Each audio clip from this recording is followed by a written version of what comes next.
President-elect Donald Trump is urging House Republicans not to, quote, blow this great opportunity, his words, in his endorsement of Mike Johnson's re-election bid for Speaker of the House just ahead of Friday's critical vote.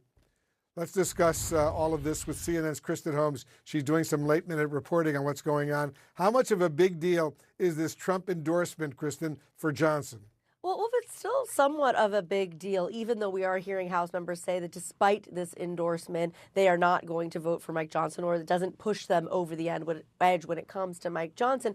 But what we had seen in the last several weeks was Mike Johnson kind of twisting in the wind. Essentially, Donald Trump had weeks ago told Johnson behind closed doors, told people around him that, of course, he was going to support Johnson. But everything changed with that funding bill. We saw Trump and Elon Musk tank the CR that Johnson had worked behind the scenes on for weeks, trying to get that across the finish line. And then it became a big question mark whether or not Trump was actually going to get behind Johnson. He was asked by multiple reporters what he was going to do when it came to Johnson's speakership. He said he's going to see what happens with the funding bill. Now, one thing that did happen, we saw Elon Musk, and reading through the tea leaves here, posting on X that the speaker did a good job despite the circumstances, obviously given Musk's relationship with Trump. That gave us some indication of where Trump was, but Trump had not said anything publicly until now. And here's what he posted. He said, Speaker Mike Johnson is a good, hardworking, religious man. He will do the right thing,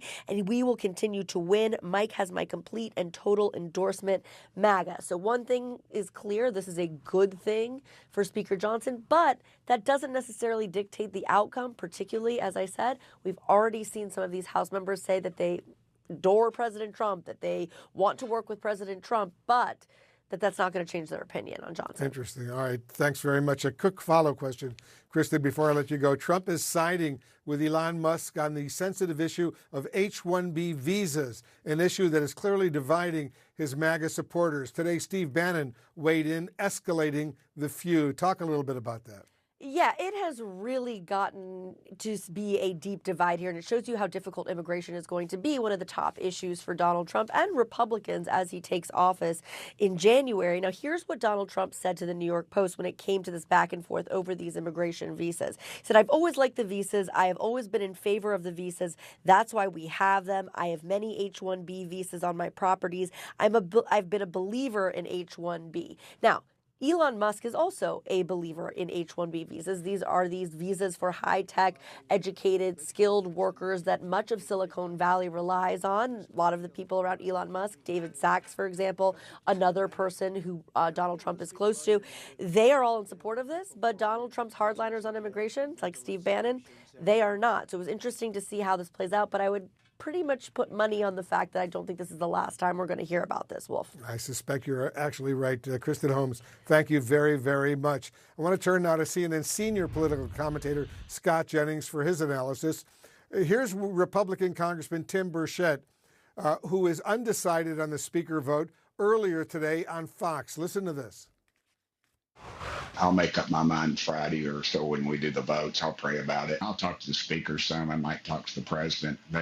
President Trump is very compelling, though. As I've said earlier, he's the largest dog in the pound. So what do you think, Scott? Will this Trump endorsement put him over the top? I hope so, because the longer Republicans engage in this infighting, the longer it's going to be until we get started on Donald Trump's agenda. I think that's why Donald Trump came out for Mike Johnson so strongly. He wants Republicans to set all of this infighting aside and get focused on passing bills. I think he'd love to sign some bills into law right after he takes the oath of office on January 20th. So if you spend all this time or days fighting over the speaker, you leave less time for getting started on his agenda. So I think it's going to be important. Do you think, Scott, that the Republican Party can survive another major speakers battle like what happened to McCarthy last year?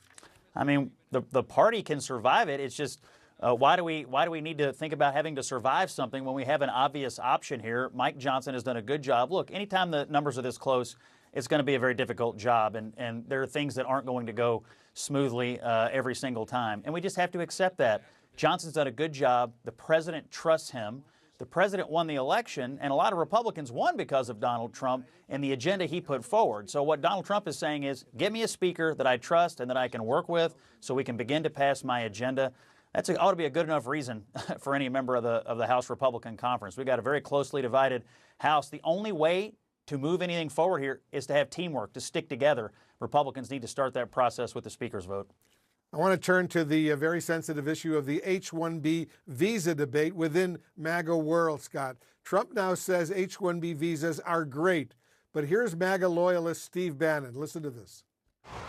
The program from top to bottom is a scam and a con. There is nothing in this program that should continue to exist. Nothing.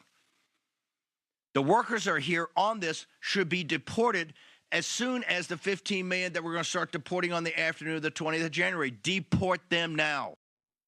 So do you think, Scott, this issue has the potential to create a lasting rift within Trump's MAGA base? I hope not, and I would just simply say whose name was on the ballot? Donald Trump's, and he's made his position very clear on this. And that's okay, because we're going to have some legal immigration. We're going to have some people come into the country that have unique skills. That's fine. I think Donald Trump thinks it's fine. What we aren't going to have are people pouring over the southern border, people coming in, over this porous border for, nefarious purposes. That's all going to stop, and we are going to have mass deportations of people who shouldn't be here. That can also happen, but that shouldn't preclude the Republican Party from embracing the idea of bringing in highly talented individuals who can do unique things for our country. I think these two worldviews can coexist, and more importantly, Donald Trump thinks they can coexist, and that's the position he's laid out. That's certainly the position he's laid out indeed. All right, Scott Jennings, thank you very, very much.